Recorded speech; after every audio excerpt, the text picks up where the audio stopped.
মানে ভিডিও দেওয়া হচ্ছে না অনেকদিন থেকে। আমার অ্যাকাউন্ট ভেরিফাই, আচ্ছা ঠিক আছে শাকিল। ব্র্যাক ব্যাংকের মাস্টার কার্ড করতে গেলে বলে আগে অ্যাকাউন্টে 10,000 টাকা জমা করতে হবে। কোন ব্যাংকে?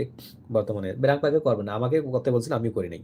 কেন? কারণ আমি তো করতে পারবো, 10,000 টাকা আমি নাহলে দিতে পারলাম। যারা একটু স্টুডেন্ট, যারা টাকা পয়সা কম, তারা 10,000 টাকা জমা রেখে কি করা সম্ভব? এই জন্য ব্র্যাক ব্যাংকে আমরা বলতেছি না, সাপোর্ট করতেছি না। এমন আলা রাফা ইসলামী ব্যাংক কিংবা এনসিসি ব্যাংক যেগুলোতে 500-1,000 টাকা জমা রাখলে হয়ে যাবে, সেই ব্যাংকগুলোতে আপনি কার্ড করুন, কোনো অসুবিধা নেই। এই জন্য ব্র্যাক ব্যাংকে আমি ক্লাসে নিষেধ করছি। 10,000 টাকা তো সকল স্টুডেন্ট থাকবে না, শুরুর দিকে তো 10,000 টাকা হলে স্টুডেন্ট তো 10 কোটি টাকার মালিক হয়।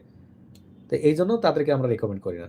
ওরা ওগুলো বড় লোকের ব্যাংক, ওগুলো মূলত তারা করুক, যারা দেশের বাইরে আছে তারা করুক ওগুলো অ্যাকাউন্ট থেকে, ওগুলো থেকে আপনাদের করতে হবে না। একজন অ্যাকাউন্টে একটা 10,000 টাকা রাখা কি কম কথা? এটা কোনো কথা হলো? ফ্রিল্যান্সারদের জন্য মিনিমাম যদি 500-1,000 টাকা হতো সেটা ঠিক ছিল শুরুর দিকে, কারণ শুরুর দিকে নাম ফ্রিল্যান্সার রাখে, ইনকাম করে কি শুরুর দিকে? শুরুর দিকে তো অ্যাকাউন্ট লাগে ওকে, ওই অ্যাকাউন্ট পাসপোর্ট ছাড়া তো ইনকাম করতে পারে না। কিছু কিছু ব্যাংকের কথা শুনলে তো মাথা একদম এমনি হ্যাং হয়ে যায়। কিরকম?